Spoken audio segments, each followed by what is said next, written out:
नमस्कार दोस्तों, स्वागत है, अभिनंदन है Jyotsna and my family YouTube channel में। कैसे हैं, केम छो? मज़ा में मस्त रहिए, खुश रहिए, बिंदास रहिए और मेरी वीडियोस को देखिए। आज हम आपको फिर एक कहानी सुनाने जा रहे हैं। कहानी बहुत सच्ची है मगर अच्छी है। कहानी है पटना शहर की।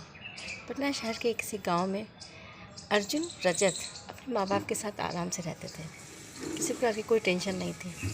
अर्जुन बड़ा हुआ, धीरे धीरे पढ़ाई लिखाई जब सबकी हो गई तो अर्जुन जब बड़े हुए तो अर्जुन नौकरी के लिए तलाश करने लगे।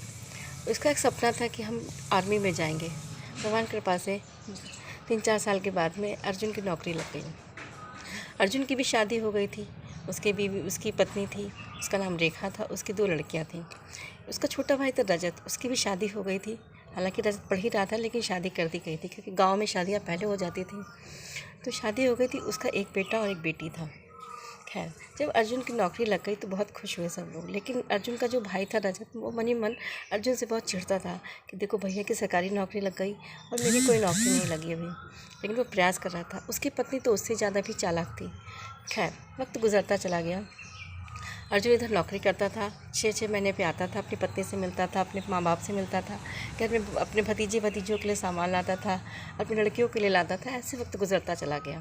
खैर, कुछ साल बाद उसके पिताजी भी अकस्मात एक्सपायर हो गए, मृत्यु हो गई उनकी। उसके काफ़ी शोक का माहौल था घर में। खैर, ऐसे गुजरते गुजरते जब साल बीता तो साल भर के बाद में जब बरसी हुई तो अर्जुन जो था अपनी पिताजी की बरसी में आया। जब बरसी में आया तो उधर इसके छोटे भाई ने कहा भैया ऐसा है, बंटवारा कर लो। तो अर्जुन बोला अरे अभी तो पिताजी को मरे साल भर ही हुआ और तुम बंटवारे की बात करते हो। बोले हाँ भैया, बंटवारा कर लो ताकि जो हमारे पास आ जाएगा वो हमारा हो जाएगा और जो तुम्हारे पास आएगा वो तुम्हारा हो जाएगा। खैर, अर्जुन भी सहमत हो गया। माँ और अर्जुन की पत्नी अर्जुन और रजत की पत्नी के बीच में बंटवारा शुरू हुआ। बंटवारा चूँकि पिताजी ने घर बनवाया था तो आधा आधा हिस्सा दोनों दोनों लड़कों को माँ ने दे दिया। चूँकि रजत की पत्नी बहुत चालाक थी, छोटा भाई, तो उन्होंने जितनी ज़मीन थी पिताजी की वो भी उन्होंने ले ली। जितनी जितनी गांव में खेती थी वो भी ले ली। बोले भैया तुम खेती का क्या करोगे, तुम्हारे तो आगे 2 लड़कियां हैं और लड़कियों के लिए तुम खेती का क्या करोगे, हमारे तो आगे लड़का है और खेती वो संभालेगा, इसलिए खेती भी ले ली। एक छोटा सा फार्म हाउस था उनके पिताजी का, वो भी रजत ने ले लिया। जब सब कुछ रजत ने ले लिया तो अर्जुन को बहुत शौक लगा। अर्जुन बोला मेरे आगे भी तो 2 लड़कियां हैं, मैं उनकी कैसे पढ़ाई लिखाई करूँगा, कैसे उनकी शादी करूँगा, कुछ तो तुम हमें दो। ये बात अर्जुन को अच्छी नहीं लग रही थी। इधर छुट्टियां भी समाप्त हो रही थी। अर्जुन बहुत परेशान था। अर्जुन ने एक दिन फ़ोन करके अपने बॉस से कहा कि सर मुझे छुट्टी बढ़ा दीजिए और मुझे अभी थोड़ा सा काम है घर में।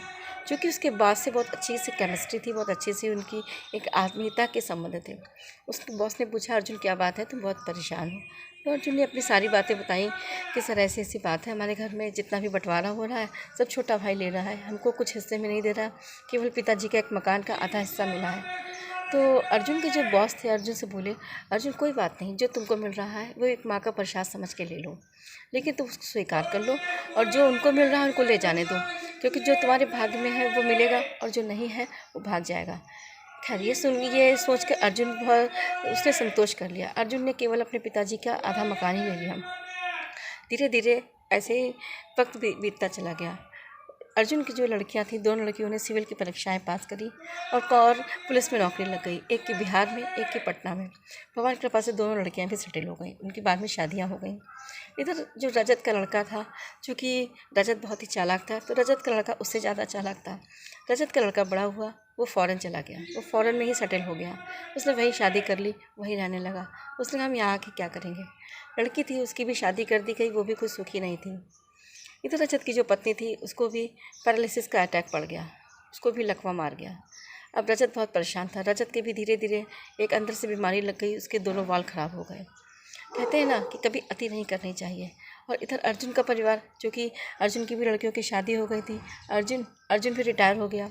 अर्जुन और अर्जुन की पत्नी और अर्जुन की बूढ़ी माँ, तीनों लोग आराम से रहते थे। कहते हैं ना कभी किसी के साथ में इतनी अति नहीं करनी चाहिए जो किसी की हाय लग जाए। हमेशा अच्छा काम करिए, अच्छे सोचिए, अच्छा बोलिए। कब किसी की दुआ, कब किसी की बद्दुआ ऐसी लग जाती है उसका पूरा घर बर्बाद हो जाता है। यही उस समय अर्जुन ने कुछ नहीं कहा, लेकिन अर्जुन को ज़रूरत तो थी। अर्जुन की हो सकता है मन की दुआ या मन की ऐसी हाय लग गई हो जो रजत का पूरा परिवार ही बिखर गया। तो जो करिए अच्छा करिए। अगर आपको मेरा वीडियो अच्छा लगा हो तो प्लीज़ लाइक शेयर कमेंट ज़रूर कीजिए। मेरे चैनल को सब्सक्राइब कीजिए। नए नए वीडियो के साथ कल फिर मिलते हैं। जय माता दी।